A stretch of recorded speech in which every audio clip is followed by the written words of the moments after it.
More FPL. With Game Week 2 over, it's time to go over some big talking points for Game Week 3.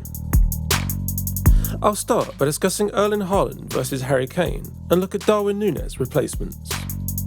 I'll then compare mid-priced midfielders including Gabriel Martinelli, Rodrigo and Pascal Gross.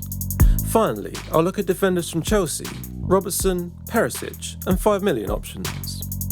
I discussed the Game Week 3 captaincy options in a video I did earlier in the week, linked here. So let's start with Haaland versus Kane, where the Norwegian is currently ahead on points. He has 2 goals and 1 assist, compared with just a single goal so far for Kane. Both have a good next 4 fixtures before facing each other in Game Week 7. Before Champions League starts, the pair of them are pretty rotation-proof, with Haaland getting slightly less minutes. For this period, I prefer Haaland as a more explosive option, and with City starting so strongly. When Champions League starts, I think Kane will be the more reliable option, but let's wait and see. Next, let's discuss some potential replacements for managers that currently own Darwin Nunez. If you don't already have Gabriel Jesus, he's obviously a great pick with his form and Arsenal's fixtures. If not, there's not too many options around that price, so a downgrade is likely. Ivan Toney is looking like a good pick after getting a goal and 2 assists in the opening 2 games. Man United were very bad in the last match, but Brentford were good and have good fixtures coming up. Alexander Mitrovic is not a bad shout, having scored 2 goals and also missed a penalty so far. I'll be wary of their upcoming fixtures though, as they have Arsenal, Spurs and Chelsea in the next 5.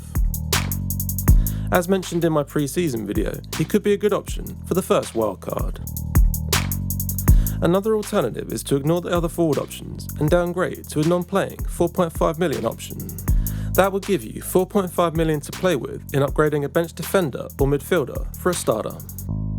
More FPL.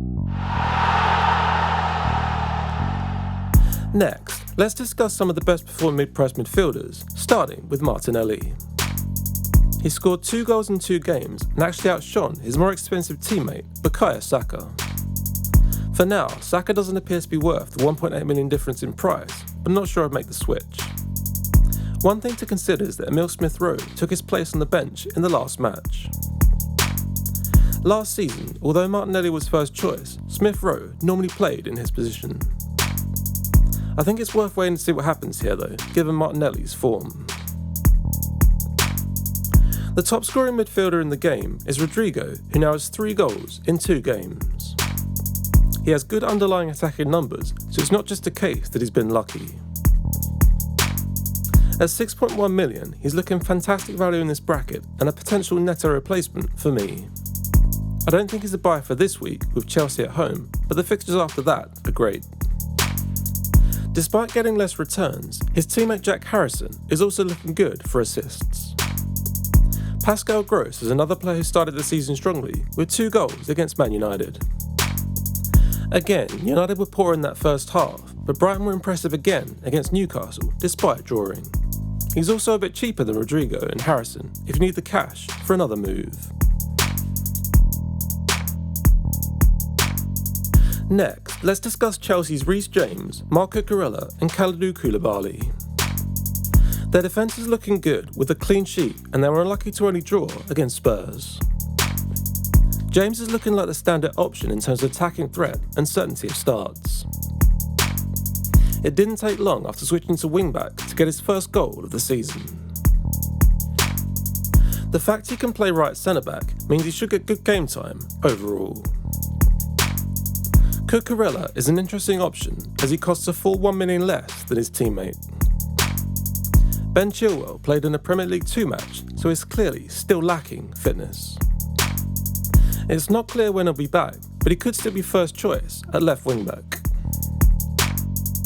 The fact Cucurella can also play left centre-back does bode well for his minutes, like James. Until Chilwell returns, he looks pretty nailed on to start at left wing-back most games. He's probably a good short-term pick, but we need to reassess when Chilwell does come back. Koulibaly is probably nailed longer term, but is only just cheaper than James and has been as prolific. The potential signing of Wesley Fofana from Leicester could also shake things up at centre-back. There's an argument to double up as the fixtures are good until Liverpool at home in Gameweek 8. More FPL. Next, let's discuss people selling Andrew Robertson and my thoughts on even Perisic as a pick. After just 2 games, people seem uncertain on the Liverpool defence, and Robertson in particular. It's true that Joel Matip and Ibrahima Konate are missing, which will affect clean sheet potential. But the fixtures remain good, and I'd expect some defensive returns soon. In terms of Robertson, he was playing very advanced against Crystal Palace, often beyond Diaz. I can see an argument for downgrading if you have a good plan for the funds that move generates though. Perisic is a trickier one, and a lot will depend on the news we get from Conte's press conference. If you own him, if it looks like there's a good chance he plays, I think you have to hold him. He was very good in his cameo, grabbing an assist, and could have come on earlier too. If you don't own him, I think you can only buy if you get a clear indication he'll start. Now Chelsea is out the way, the fixtures are good, apart from Man City in Gameweek 7. Finally, let's discuss 5 million defender options, where we've already talked about Cucurella. At the time of writing, Alexander Zinchenko has risen in price by 0.2 million to 5.2. He has a clean sheet and an assist, and Arsenal still have great fixtures coming up. Even once Kieran Tierney is fully back, he can play in midfield and have good attacking threat there too. He's probably the pick of the 5 million-ish options and would be a target if I wasn't already tripled up. Kyle Walker is looking pretty nailed for Man City and is a solid, if unspectacular, option. His ceiling is quite low without attacking returns, but the City defence is so good for clean sheets. I like Trippier as a pick, but the fixtures put me off right now with Man City and Liverpool in the next 3. He becomes a serious option after, with Newcastle looking decent at the back and Trippier good going forward.